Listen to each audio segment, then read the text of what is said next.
வணக்கம். இந்த பதிவு B2B அந்த மாதிரி பிளாட்ஃபார்மை உபயோகித்து நமக்குடைய எக்ஸ்போர்ட் ஆர்டர் நம்ம எப்படி வாங்குறது அதை பற்றியது தான் இது. B2Bன்னா பிஸ்னஸ் டு பிஸ்னஸ். இப்போது நீங்கள் ஒரு எக்ஸ்போர்ட்டராக இருக்கிற பட்சத்தில் உங்களுக்கு அங்கே ஒரு பையர் அல்லது இம்போர்ட்டர் வேணும். நமக்கு அந்த மாதிரி பிளாட்ஃபார்ம் எங்கே என்னென்ன இருக்குது, அது எப்படி நம்ம பயன்படுத்துறது அப்படிங்கிறத இப்போ நம்ம பார்க்க போகிறோம். ஒரு உதாரணத்துக்கு நம்ம முருங்கா இல்லை, அதாவது முருங்கை இந்த மாதிரி பவுடர் ஃபார்ம்லேயோ இல்லை பப்பையா அந்த மாதிரி ஏதாவது ஒரு ப்ராடக்ட் நம்ம எடுத்துக்குவோம். என்னென்ன மாதிரி இது இருக்குதுன்னு பார்ப்போம், பிளாட்ஃபார்ம்ஸ் இருக்குதுன்னு பார்ப்போம். அதுக்கு முன்னாடி நிறைய பிரச்சனை நம்ம MSME தொழில் நிறுவனங்களுக்கும் சரி, விவசாயிகளுக்கும் சரி, என்னுடைய பொருட்களுக்கு ஃபாரினில் பையர்ஸ் எங்கே இருக்காங்க, நான் அவங்கள நேரடியாக போய் சந்திக்கணுமா, எக்ஸிபிஷன் எதை போய் பங்கெடுக்கணுமா அப்படின்னு பார்த்தீங்கன்னா, ட்ராவல் பண்ணுறது அப்படிங்கிறது ஒரு எக்ஸ்பென்சிவ் தேவைப்படுறது தான். இருந்தாலும் அது எக்ஸ்பென்சிவாக இருக்கும்போது இந்த B2B பிளாட்ஃபார்மை நம்ம பயன்படுத்தி ட்ரை பண்ணி பார்க்கலாம்.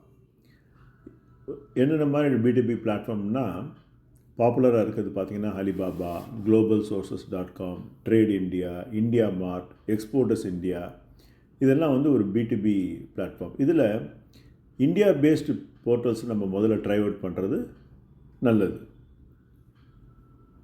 இந்த முருங்கா பவுடர், பப்பையா அதெல்லாம் சொன்னேன் இல்லையா, அதுக்கெல்லாம் எங்கெங்கே டிமாண்ட் நல்லா இருக்குன்னு பார்த்தீங்கன்னா, மிடில் ஈஸ்ட், அதாவது கல்ஃப் கண்ட்ரியில், அரப் கண்ட்ரீஸில், Europe, US and South East Asia, இந்த இடத்துலலாம் நமக்கு நல்ல ஒரு கிராக்கி இருக்குது. இந்த முருங்கா பவுடருக்கும் சரி, ப்ராசஸ்டு பப்பையாவுக்கும் சரி.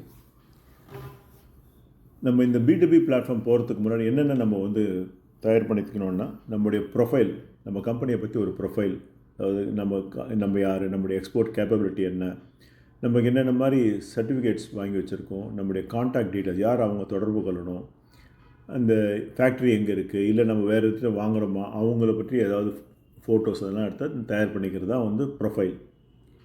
அதுக்கடுத்தது ப்ராடக்டை நம்ம அப்லோட் பண்ணுறோம். அந்த இமேஜ் எடுத்து அப்லோட் பண்ணும்போது அந்த பேர் என்ன மாதிரி ஸ்பெக் இருக்குது, எப்படி பேக்கிங் பண்ணுறோம், மினிமம் ஆர்டரிங் குவான்டிட்டி எவ்வளவு, நம்மால் எவ்வளோ சப்ளை பண்ண முடியும், ப்ளஸ் அந்த ப்ராடக்டினுடைய படங்கள், நேம், அதாவது இமேஜஸ்.